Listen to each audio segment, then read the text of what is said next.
అందరికీ నమస్కారం, సలాం అలైకుం. ఈరోజు కువైట్లో ఉమేరియా ప్రాంతంలో ఫర్వానియా గవర్నరేట్కి సంబంధించిన ఉమేరియా ప్రాంతంలో మన కువైట్ కో కన్వీనర్ అయినటువంటి షేక్ అలీ గారి ఆధ్వర్యంలో ముస్లిం సోదరులందరూ కూడా, అన్ని పార్టీలు కూడా మైనార్టీ సోదరులు అంటుంది, కానీ మన పవన్ కళ్యాణ్ గారు ఎక్కడే కానీ మైనార్టీ అనే పదాన్ని ఉపయోగించకుండా ముస్లిం సోదరులు అంటారు. అంటే ఆయనకు కులాల పట్ల, మతాల పట్ల ఆయనకున్నటువంటి అభిమానము, గౌరవం మనం తెలుసుకోవచ్చు. అదేవిధంగా ఎలక్షన్లు ఏదైనా వచ్చినప్పుడు మనల్ని కులాల వారిగా, మతాల వారిగా, ప్రాంతాల వారిగా మనల్ని అందరినీ కూడా విడగొట్టేసి వాళ్ళ ఓట్లు అనే పబ్బం గెలుపుకొని మన ఓట్లతో అధికారంలోకి ఎక్కి మళ్ళీ ఆ కులాలను, మతాలను, ప్రాంతాలను పట్టించుకున్న దాఖలాలు ఎక్కడా కూడా కానీ లేవు. కానీ ఈరోజు జనసేన పార్టీ అన్ని కులాలని, అన్ని మతాలని, అన్ని సామాజిక వర్గాలని కూడా సమానంగా చూడడానికి ఆయన పార్టీ పెట్టి ఒక సిద్ధాంతపరంగా ముందుకు పోతున్నాడు.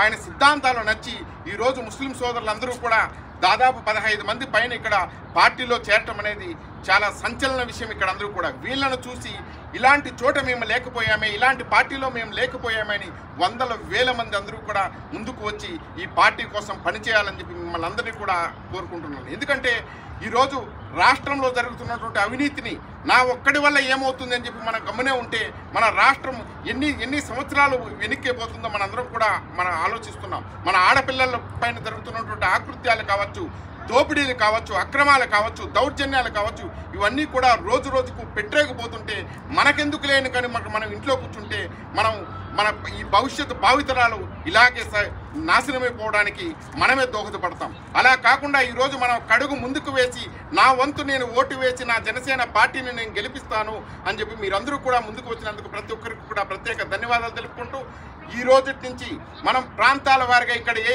ప్రాంతాలు ఉన్నాయో అన్ని ప్రాంతాల్లో ఉన్న వాళ్ళందరూ కూడా ఆయా సంఘాలు కావచ్చు, ఆయా కుల సంఘాలు కావచ్చు, మత సంఘాలు కావచ్చు, సేవా సంఘాలు కావచ్చు, అందరూ కూడా ఒకసారి ముందుకు వచ్చి ఆలోచించి ఎందుకు మనం జనసేనకు ఓటు వేయాలి అని కనుక మీ గుండెలపైన మీరు చేయి వేసుకుంటే మీకే అర్థమవుతుంది. మిగతా పార్టీలు చేసిందేమిటి, ఈరోజు పవన్ కళ్యాణ్ గారు చేస్తున్నదేమిటి, ఆయన దగ్గర పదవి అధికారం ఏదీ లేకపోయినా కానీ తన కష్టపడిన కోట్లాది కోట్ల డబ్బులన్నీ కూడా రైతుల కోసము, వరద బాధితుల కోసము, సైనికుల కోసము, ఎక్కడ విపత్తు వచ్చినా నేనున్నాను అంటూ ముందుకు వచ్చి ఆయన ఖర్చు పెడుతున్నాడు. అదే కనుక అలాంటి వ్యక్తి చేతుల్లో కనుక అధికారం అనేది ఉంటే మన రాష్ట్ర భవిష్యత్తును ఒకసారి మనందరం కూడా ఊహించుకోండి అని చెప్పి మీ అందరికీ కూడా తెలియజేస్తూ, ఈరోజు ఈ ఆహ్వానాన్ని మళ్ళించి ఇక్కడికి వచ్చినటువంటి మా కన్వీనర్సు, కో కన్వీనర్సు, పెద్దలు, ఇక్కడ ఉన్నటువంటి నాయకులు, జనసైనికులకి అందరికీ కూడా పేరు పేరున ప్రత్యేక ధన్యవాదాలు తెలుపుకుంటూ, వచ్చే ఎలక్షన్కి మనం అందరం కూడా ఒక్కటే లక్ష్యం. నేను అదే పదే చెప్తుంటాను.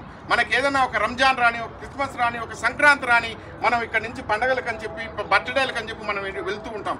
ఈ ఒక్కసారి నా రాష్ట్ర భవిష్యత్తును మార్చడానికి, నా జనసేన పార్టీని గెలిపించుకోవడానికి నేను ఈసారి ఇండియాకు వెళ్తున్నాను, నా ఓటు వేస్తున్నాను అని చెప్పి మీరందరూ కూడా ఒకసారి సంసిద్ధులయ్యి వచ్చే ఈ ఏప్రిల్లో వచ్చే ఎన్నికలకి అందరూ కూడా ఇక్కడి నుంచి వెళ్ళి మన ఓటు వేసి మన కుటుంబాల ఓట్లు, మన స్నేహితుల ఓట్లు, మన బంధువుల ఓట్లు అన్నీ కూడా జనసేన పార్టీకి పడే విధంగా మన అందరూ కూడా దోహదపడతాం.